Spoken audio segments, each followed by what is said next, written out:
Dinosaurs जिसके नाम सुनते ही हमारे जहन में एक काफ़ी बड़े रेंगने वाले जीव का नाम आ जाता है। जी हाँ दोस्तों, आप सभी ने आज से पहले इस जीव का नाम कभी ना कभी तो ज़रूर सुना होगा।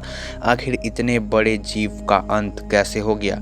माना जाता है कि एस्टेरॉयड के टकराने की वजह से और वोल्केनिक एरप्शन की वजह से इस जीव का पूरे पृथ्वी से सफाया हो गया। एक समय पर पृथ्वी के सबसे शक्तिशाली जीवों के रूप में एस्टेब्लिश इस डायनासोर्स का अंत काफ़ी भयानक था।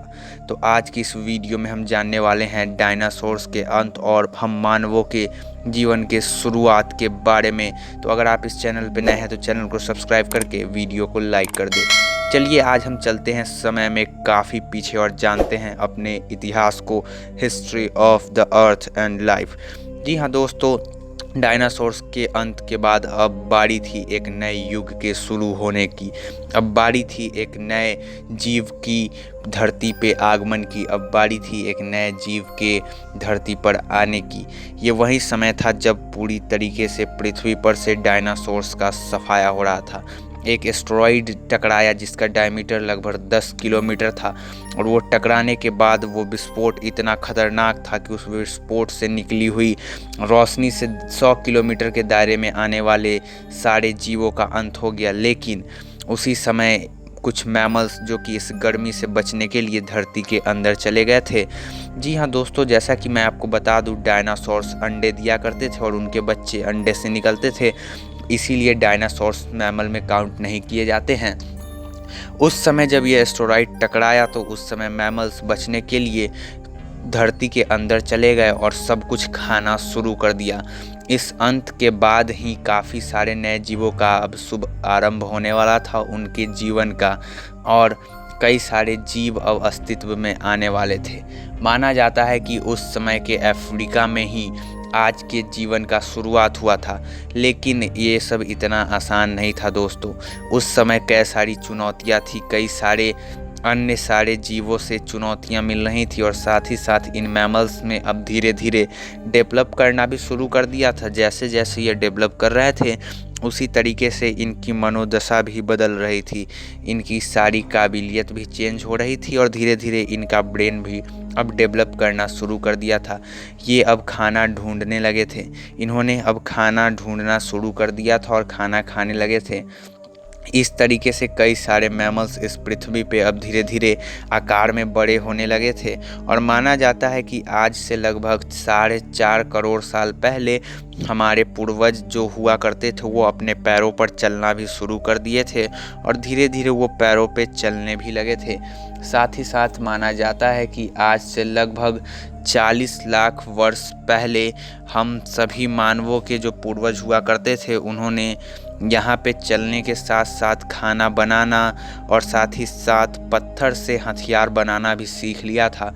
जी हाँ दोस्तों, जैसा कि वीडियो के स्टार्टिंग में हमने आपको डायनासोर्स के अंत के बारे में बताया, वो प्रलय काफ़ी खतरनाक था। एक एस्टेरॉयड के टकराने से लगभग 180 किलोमीटर चौड़ा और 20 किलोमीटर गहरा गड्ढा बना था और उससे निकालने वाले पार्टिकल्स हवा में चले गए थे जो कि 20 किलोमीटर की मोटी एक परत का बादल बना लिया था, जिसके वजह से पृथ्वी पर का 75% लाइफ ख़त्म हो गया था और लगभग लाखों करोड़ों साल तक पृथ्वी पे धूप की रोशनी नहीं आई थी, जिसके वजह से पृथ्वी पर के बचे हुए सारे डायनासोर्स भी मारे गए और साथ ही साथ पेड़ भी ख़त्म हो गए।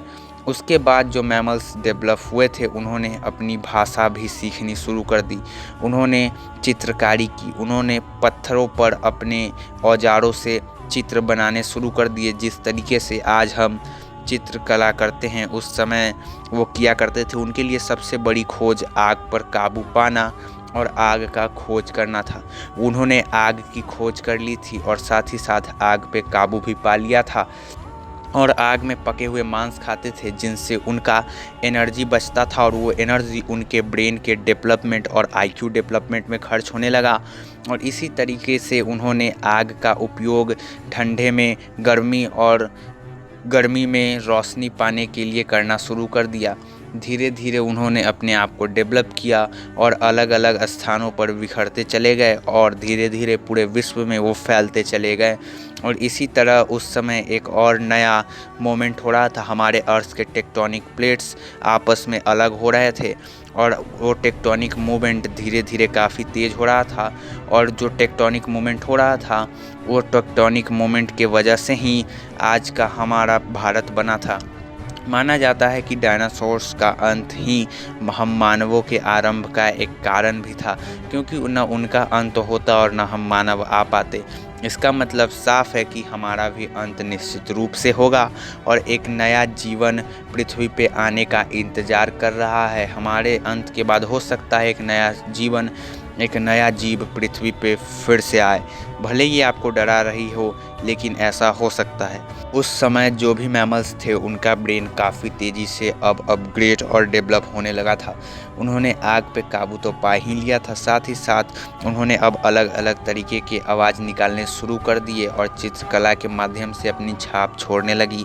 इस वजह से उन्होंने एक भाषा का भी आविष्कार कर लिया और धीरे धीरे उन्होंने अलग अलग आवाज़ निकालना शुरू कर दिया अपने मैसेज को एक दूसरे तक पहुंचाने के लिए। इस तरीके से उन्होंने अपना एक भाषा बना लिया और साथ ही साथ उन्होंने अपने मैसेज को पहुंचाने के लिए काफ़ी अलग तरीके की पेंटिंग किया करते थे, जिसके प्रमाण आज भी हम सभी को मिलते हैं और उनके अवशेष को आज भी हम सभी देखते हैं। उस समय में जो हमारे पूर्वज हुआ करते थे वो धीरे धीरे पैर से चलना शुरू किए थे और बाद में उन्होंने जब पैर पे चलना सीख लिया तो वह एक कंटिनेंट से दूसरे कंटिनेंट में बढ़ते चले गए और जैसे जैसे मौसम बदला, परिस्थितियाँ बदली और उनका डेवलपमेंट हुआ और आज हम इस जगह पे पहुंच चुके हैं। और उस समय के जो भी मानव हुआ करते थे, उस समय के जो भी जीव हुआ करते थे, उसके अवशेष आज भी मौजूद है। चाहे वो डायनासोर्स ही क्यों ना हो, उनके मर जाने के बावजूद आज भी डायनासोर्स की हड्डियाँ उनके फॉसिल के रूप में आज भी मौजूद है। आज भी कई सारी ऐसी जगह, ऐसी साइट्स है जहाँ पे आर्कियोलॉजिस्ट ने और साइंटिस्ट ने डायनासोर्स की हड्डियाँ और कई अन्य सारे चीज़ों को ढूंढा है। जी हाँ दोस्तों, ये वही मैमल्स थे जिनकी वजह से आज हम यहाँ तक पहुँच पाए हैं और आज हम इस जगत में रह रहे हैं और हमारी डेवलपमेंट भी एक मैमल से हुई थी। तो आज की इस वीडियो में हमने समय में पीछे जा कर के लाइफ के हिस्ट्री को देखा कि किस तरीके से पृथ्वी पे जीवन आया था और किस तरीके से जीवन का शुरुआत हुआ और रेंगने वाले सबसे बड़े जीव और शक्तिशाली जीव डायनासोर्स का अंत कैसे हुआ, जिसके परिणाम स्वरूप हम सभी की जीवन की शुरुआत हुई। जो हमारे पूर्वज थे वो अस्तित्व में आए और धीरे धीरे उनका डेवलपमेंट हुआ और डेवलपमेंट होते गया और आज हम अपने गोल्डन एज पे पहुंच चुके हैं। तो समय में पीछे जा कर के हमने अपने इतिहास को, पृथ्वी के एक बड़े हिस्से के इतिहास को कवर किया है। तो आज का ये वीडियो अगर आपको पसंद आया हो, इन्फॉर्मेटिव लगा हो, तो इसे सब्सक्राइब करें, इस वीडियो को लाइक करें, अपने दोस्तों के साथ ज़रूर शेयर करें और अगला वीडियो आप किस टॉपिक पे चाहते हैं कमेंट करके ज़रूर बताएं। मिलते हैं अगली वीडियो में। जय हिंद।